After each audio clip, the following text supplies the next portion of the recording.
Hello, romantics on duty. On the other side of the screen, do you want to get emotional? You're in the right video at the right time. Today's story will impact your heart. Nora and James are going to show us that there is no color to love. Everything has been done to keep them apart, but not even time has been able to erase their feelings for each other. Today's episode, The Color of Love. I'm a young lady in my 50s, and I have to tell you my love story.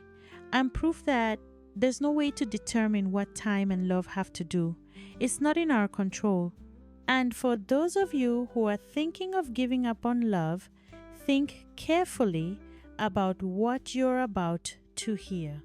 I was 14 years old, a poor girl, but my family had always been very close. And even in the midst of difficulties, we were always happy. I had 3 other sisters, and there was never a bad time. Always playing and smiling. My dream was always to be a teacher. I found it easy to teach, and I really wanted to grow with the power of knowledge. I knew that education made people achieve great things. And I was right. With a lot of effort and help from my family, I went to university and managed to get a degree in pedagogy. In my penultimate semester, I met James, a handsome young black man with a smile that penetrated my soul. He was 2 years older than me. He was studying law. He stood out for his intelligence and enigmatic presence. I finally had the chance to talk to him for the first time. In a general lecture in the auditorium, he sat right next to me. My heart froze and butterflies in my stomach made me shiver. He turned around and said good morning, asking permission to sit there. He was extremely kind. I fell in love with him from the first time I saw him. His intelligence, gentleness, and kindness touched my heart. And of course, his beauty too. The days went by, and from casual encounters at college, we moved on to encounters outside of college. I found in him everything I dreamed of in a man. I was completely happy. I was going to graduate the following year, and we were already planning to tell our family about our relationship. And when I finished my last semester, we would get married. That week in August, we had made separate arrangements with each family to finally make it official. First, we went to his house. To my surprise, he lived in a very chic condominium, different from my reality. I was nervous because I would be afraid of how he would react when he saw my small, simple house. But he explains that his family is also from a poor background. But his father fought hard to become the great lawyer he was today, and that's why they had improved their lives. That's why he wanted to follow in his father's footsteps. It calmed me down. Despite a life full of luxuries, he and his family were humble at heart and treated me very well. It was a dinner with harmony, smiles, and his parents loved me. I already felt part of that special family. The next day was dinner at my house. Despite its simplicity, my mother had prepared a delicious dinner, and they were excited to meet my law student boyfriend. When he arrived and knocked on the door, I jumped for joy and shouted, "He's here! He's here, Mom!" I opened the door and gave him a hug. God, I love that man. When I turned around, my parents were staring at us in amazement. I didn't understand for a moment. My sisters were smiling, sharing the same spirit as me, but they were standing there perplexed, and I didn't know why. I was very worried. I turned around, and the look in James's eyes seemed to understand, as if he had translated my parents' gaze towards him. At that moment, my father asked a question that hurts my heart to this day. "Is he black?" I almost fell to the ground with shame. How could my father have the nerve to treat him like that because he was black? I was incredulous. Then I think back to times when my father cursed at people and used dialects that I thought were prejudiced, but I ignored it, thinking that he only spoke like that because he was a rough man from the countryside. But I was too innocent to believe that, and it all came crashing down at that moment. Unfortunately, my father was prejudiced against people of other races, and that would be the line that would draw my fate. I would have to choose between my parents and my boyfriend. How cruel that was. I just wanted to love, regardless of the color of James's skin, and my father didn't seem to understand that. We thought it would be best if he left, and I tried to calm my father down. And the next day, we would talk at college. When he left, my father cursed as much as he could. He said he thought it was unacceptable for his beautiful daughter to get involved with a man like him. I explained that he came from a good family and had a great future ahead of him. I even tried to use the fact that they lived in a great condominium and were successful so that maybe he would calm down and accept us. But I understood that James could be the richest man in the world, that the only thing that mattered to my father was the color of his skin. My mother would have accepted our relationship, but she feared my father and was very submissive, so she decided not to support me. My world fell apart and I didn't know what to do. That night, I cried a lot and my sisters hugged me, trying to console me. The next day, at college, we didn't even attend classes. We talked for hours. We agreed that we would fight for our love, that we would stand up to my father's prejudice and get married. My father tried to forbid it in every way, but we stayed together at college and I escaped from time to time with the help of my sisters.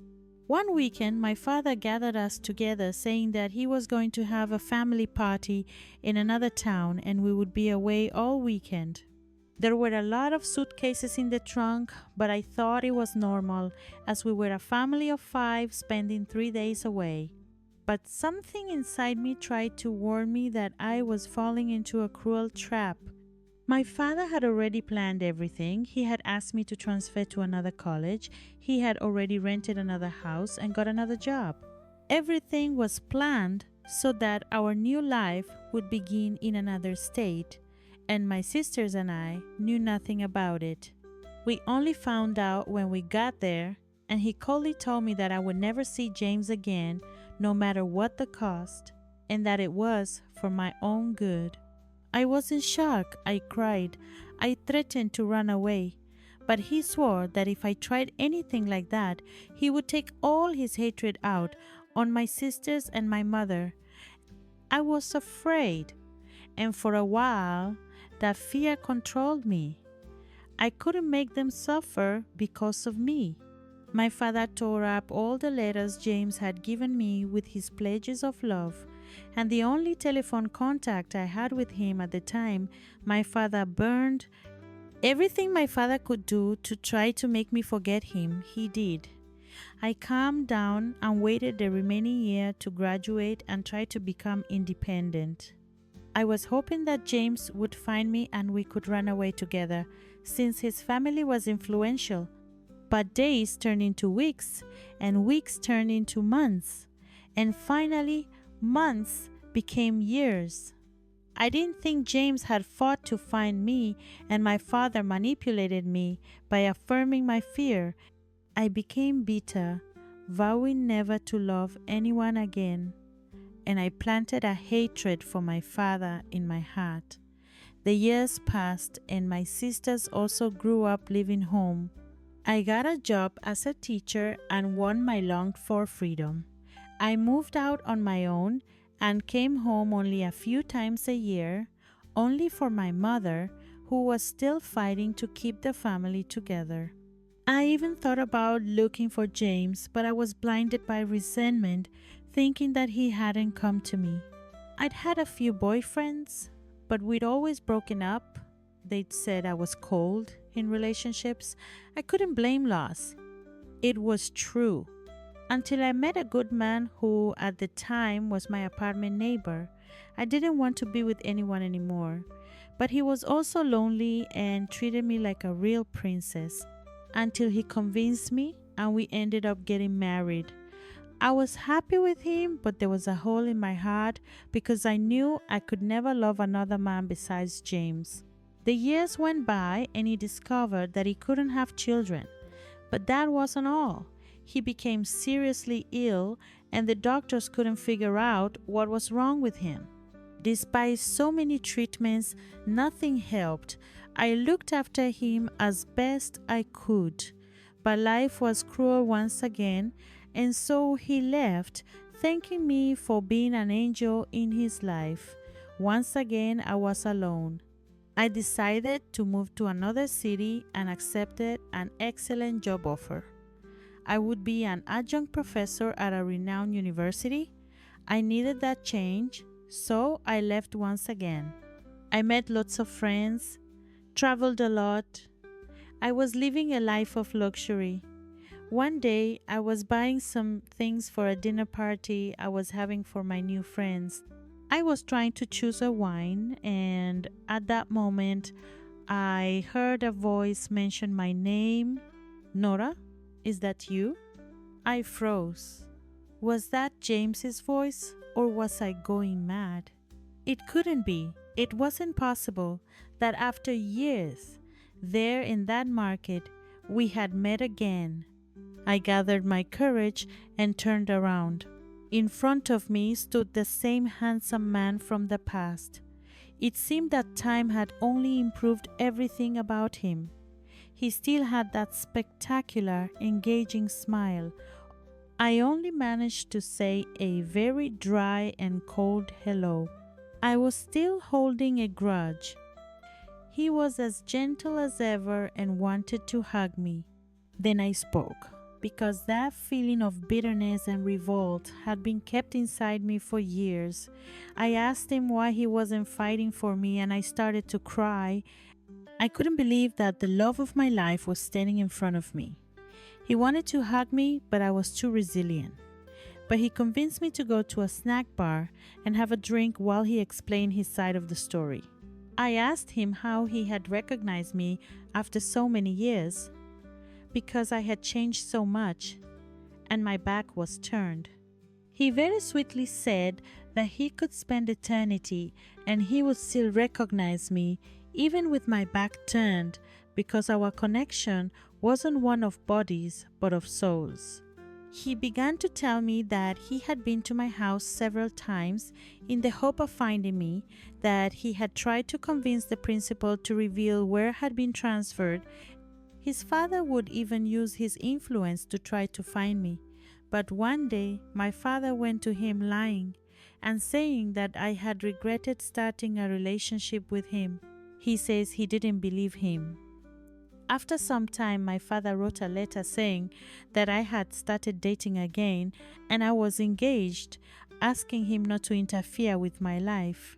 So he thought it best not to cause me any more problems. He continued studying because he was too afraid of seeing me married to someone else and starting a family without him. The years passed and he hadn't forgotten me either, but he tried to move on. He married a woman who was also black because of the trauma of having a relationship with someone who wasn't the same color as his skin. But even though she was a wonderful person, they both knew and felt that he didn't love her. They respected each other very much, and he tried hard to love her, but it's a feeling you can't force to be born. After some time of trying to be happy, they both accepted their fate and jointly decided to separate. They hadn't had any children either, but they remained affectionate towards each other. James had become a partner in a large law firm. As expected, he was successful, but he was missing someone, and without me, he would never feel complete.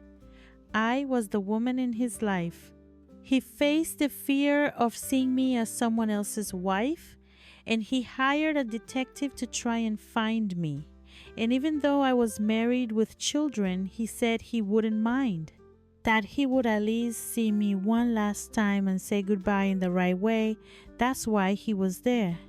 He had traveled to meet me. But the meeting at the supermarket had really been a gift from fate.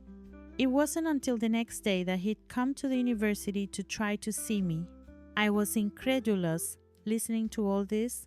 He hadn't given up on me as I had thought.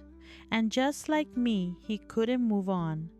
My father had done everything to keep us apart, but fate itself brought us back together, proving that our love would not be stopped by anyone else. We hugged, and after so many years, I felt his lips on mine again. I loved him too much, and we never parted again. Within a week, I had moved to his town.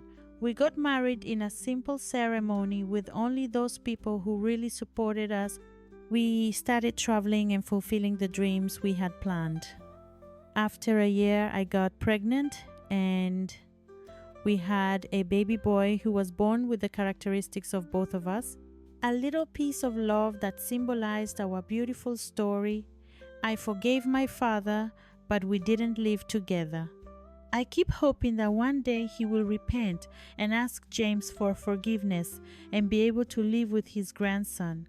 Despite my father's horrible behavior, James didn't hold grudges. He just wanted him and me to get along. His heart was beautiful, and that made me fall more and more in love with him. Every day we love each other more, and every day we make a point of showing it, trying to make up for every year away from each other. Our love has survived time and the obstacles in between. Neither my father nor prejudice has been able to destroy true love, so don't give up on yours. Life takes care of putting every little thing in its place. Long live love. Did you shed a tear or get emotional? I know I did. I wrote this story with all my heart because we live in a cruel world with people who want to determine the color of love. But love has no color, no race, no social class. Don't let any of this destroy the love in your heart. I wish you a wonderful day, and may this story inspire you and bring you hope. If you can, leave a like and subscribe. It will help the channel a lot. See you in the next video. Kisses.